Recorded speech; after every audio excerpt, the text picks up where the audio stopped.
भाजपा के एक वरिष्ठ नेता ने रविवार को दावा किया कि महाराष्ट्र के नए मुख्यमंत्री के रूप में देवेंद्र फडणवीस का नाम तय हो गया है। नाम न बताने की शर्त पर उन्होंने एक न्यूज एजेंसी को बताया कि भाजपा विधायक दल की बैठक 2 या 3 दिसंबर को होगी। नई महायुति सरकार का शपथ ग्रहण समारोह 5 दिसंबर की शाम को दक्षिण मुंबई के आजाद मैदान में होगा और प्रधानमंत्री नरेंद्र मोदी इसमें शामिल होंगे।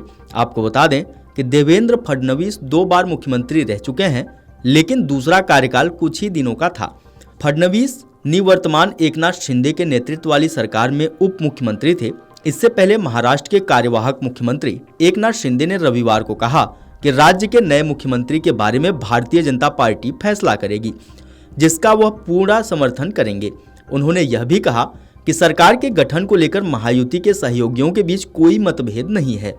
आपको बता दें कि एकनाथ शिंदे शुक्रवार 29 नवंबर को सतारा जिले में अपने पैतृक गांव चले गए थे। गांव में उन्हें तेज बुखार हो गया। ऐसी अटकलें थीं कि शिंदे नई सरकार के गठन से खुश नहीं हैं। मुंबई रवाना होने से पहले रविवार को अपने गांव में पत्रकारों से बातचीत में शिंदे ने कहा कि मैं पहले ही कह चुका हूं कि भाजपा नेतृत्व द्वारा मुख्यमंत्री पद पर लिया गया निर्णय मुझे और शिवसेना को स्वीकार्य होगा तथा उसे मेरा पूरा समर्थन होगा। जब उनसे सवाल किया गया कि क्या उनके पुत्र और लोकसभा सदस्य श्रीकांत शिंदे को नई सरकार में उप मुख्यमंत्री बनाया जाएगा और क्या शिवसेना ने गृह विभाग के लिए दावा पेश किया है, इस सवाल के जवाब में शिंदे ने कहा कि बातचीत चल रही है। उन्होंने आगे कहा कि पिछले सप्ताह दिल्ली में केंद्रीय मंत्री अमित शाह के साथ बैठक हुई थी।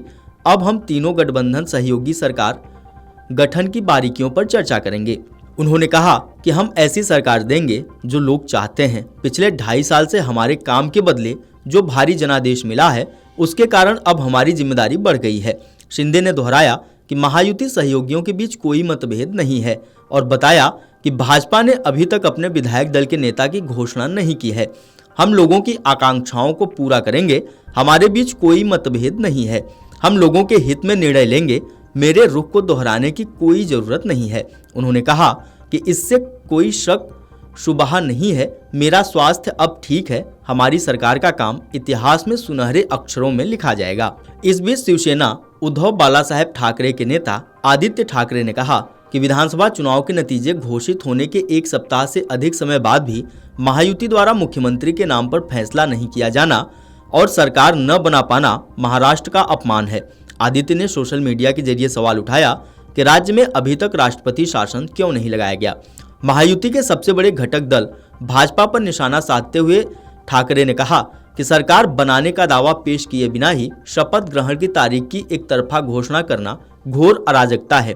आपको बता दें कि महाराष्ट्र विधानसभा चुनाव में महायुति को भारी जीत मिलने के 1 सप्ताह से अधिक समय बाद भी नई सरकार का गठन नहीं हुआ है। चुनाव में भाजपा 132 सीट के साथ सबसे बड़ी पार्टी बनकर उभरी। भाजपा सतर्कता के साथ कदम बढ़ा रही है क्योंकि उसके सहयोगी दलों खासकर शिवसेना की आकांक्षाएं चुनाव में मिली भारी जीत के बाद काफी बढ़ गई हैं। आपको बता दें 30 नवंबर को महाराष्ट्र के कार्यवाहक डिप्टी सीएम अजित पवार ने बड़ा बयान दिया था। अजित पवार ने कहा था कि दिल्ली में राष्ट्रवादी कांग्रेस पार्टी यानी एनसीपी के नेताओं की बैठक में फैसला लिया गया कि महायुति सरकार बनाएगी, जिसमें मुख्यमंत्री भाजपा से होंगे और उप मुख्यमंत्री बाकी 2 सहयोगी दलों से होंगे। अजित पवार ने आगे कहा था कि यह पहली बार नहीं है जब सरकार गठन में देरी हो रही है। महाराष्ट्र विधानसभा चुनाव के नतीजे 23 नवंबर को आए। इन नतीजों में महायुति ने कुल 288 विधानसभा सीटों में से 235 सीटें हासिल की। भाजपा ने सबसे अधिक 132 सीटें जीती, जबकि उसके सहयोगी दल मुख्यमंत्री एकनाथ शिंदे के नेतृत्व वाली शिवसेना ने 57 सीटें जीती और उप मुख्यमंत्री अजित पवार के नेतृत्व वाली एनसीपी ने 41 सीटें जीती। इसके अलावा 5 सीटें महायुति में शामिल अन्य दलों जन सुराज्य शक्ति को 2, राष्ट्रीय युवा स्वाभिमान पार्टी को 1 और राष्ट्रीय समाज पक्ष को 1 सीटें मिली हैं। Video desk amarujala.com। अगर आप ये वीडियो YouTube पर देख रहे हैं तो हमारे चैनल को सब्सक्राइब कर बेल आइकन दबाएं और Facebook पर देख रहे हैं तो हमारे पेज को लाइक करें। 8 मिलियन प्लस सब्सक्राइबर, आपके इस भरोसे के लिए बहुत धन्यवाद।